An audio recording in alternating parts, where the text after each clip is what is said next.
All right, we've got a big moment tomorrow. I'm here with John Bartell, and I'm meteorologist Rob Carlmark, and we are here to talk about Lake Oroville and them using the brand new spillway sometime tomorrow. So I'm going to be up there live in the morning when the water first starts coming down, and I just want to go back for a few seconds here to talk about why this is such a big deal. John, you were here when the story came down, and it was a big deal. Big deal. I remember we had a lot of storming happening the day before, and I was on storm coverage, and then the next morning is when it was like all hands on deck. Yeah. So what happened was we just got hit with like 3 or 4 atmospheric rivers in a row, and the lake was high anyway.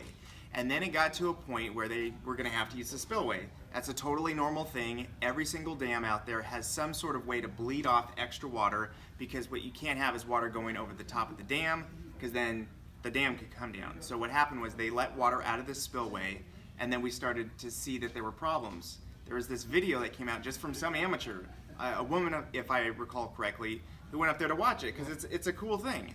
And she noticed, oh my gosh, what is going on? Because water had found a problem, a weakness in the spillway, and was eroding that to the point where the water was spraying out like crazy and giant boulders were flying out. Crazy video. It was, you could see that like on the video it was crazy, but then when you were actually there on the ground watching this thing, it was just like you could hear it. It was intense. And we knew, okay, this is a problem because this was in February. And we knew we still have a lot of snow melt, we've got more storms coming, so what's the situation? So they shut off the spillway, and when they do that, the lake level is going to keep rising.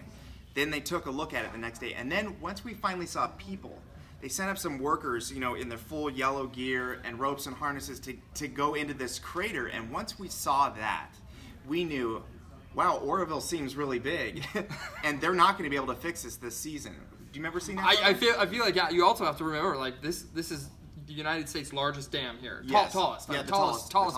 And I remember, like, what you say is, like, this crater was so massive, like, when these guys kind of were right next to it, they looked like little specks, little dots. And meanwhile, this lake is filling up, and then it goes over to the emergency, right? Right. So the problem was that they started running out of options quickly. Now, I just want to highlight one extra thing. Part of the reason why this is a big story tomorrow of them letting the water down the spillway is there's a lot of distrust between the people that live in Oroville and the people that were evacuated, because during the whole course we could see everything happening. The lake's rising, there's a giant crater in the spillway, there's no way they're going to fix it, don't worry, that we've got the emergency spillway. John, you talked to the people that were evacuated, and what are their thoughts about DWR and that moment that they had to evacuate? It's just like you said. You know, at the beginning it was like, don't worry, this is not a big deal. We have the emergency spillway. And then when problems started arising with the emergency, then it was like, maybe we need to get everyone out here. And it was just on the ground, like below the water, down on the Feather River. Anyone along the Feather River was just like, you know, do we stay? Do we go? They just didn't know who to trust, and it was really just a hard time for everyone. I remember doing a story about the U-Haul station that was like all of the U-Haul. You could not get a U-Haul to get your stuff out of the house. You had just mass people just, you know, either wanting to leave quickly or trying to prepare for this flood that was coming down. And that's really what it was, because they were running water down the broken spillway, which created a brand new canyon. The water was still rising. And then when it went over the emergency spillway, which, you know, there was a lot of confusion about that in the beginning, that's just a concrete wall where, let's just say that the spillway broke and there was a problem. It's almost like a dead man's switch, that they had some other way to control what was going to happen next to keep that water away from the dam and it going down the hillside. But once that happened, it was only about 1.5 feet over that, and they saw the huge erosion. It started eroding backward toward that wall. We come to find out later that wall was never even bolted to bedrock, meaning that if it hit the bottom of the wall, the whole thing's coming over. That's 30 feet of water at once.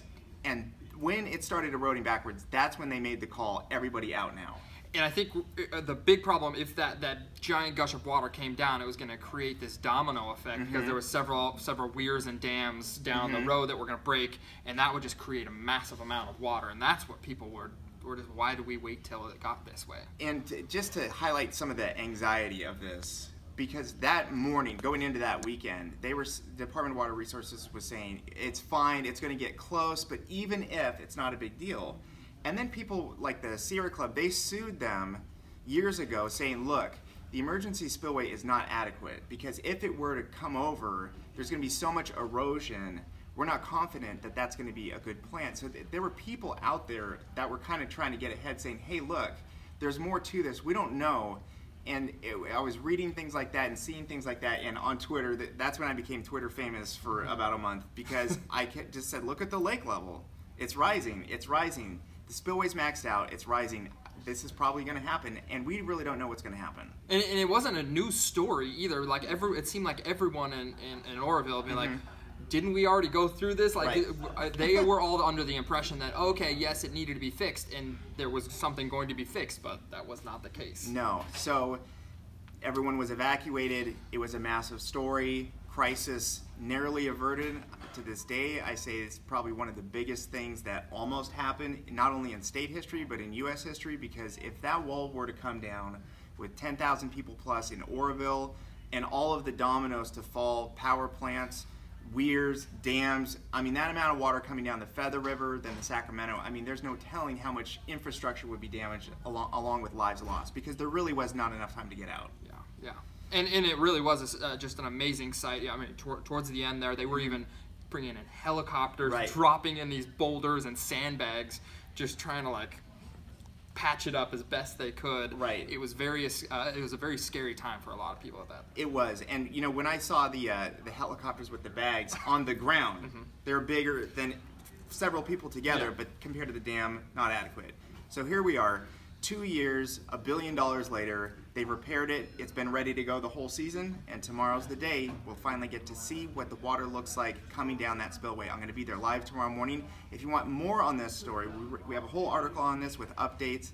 It's going to be linked down below, and let us know what you think. Do you think everything's going to be fine? Do you still have distrust for Department of Water Resources? Do you remember that moment being evacuated? We want to hear from you down below.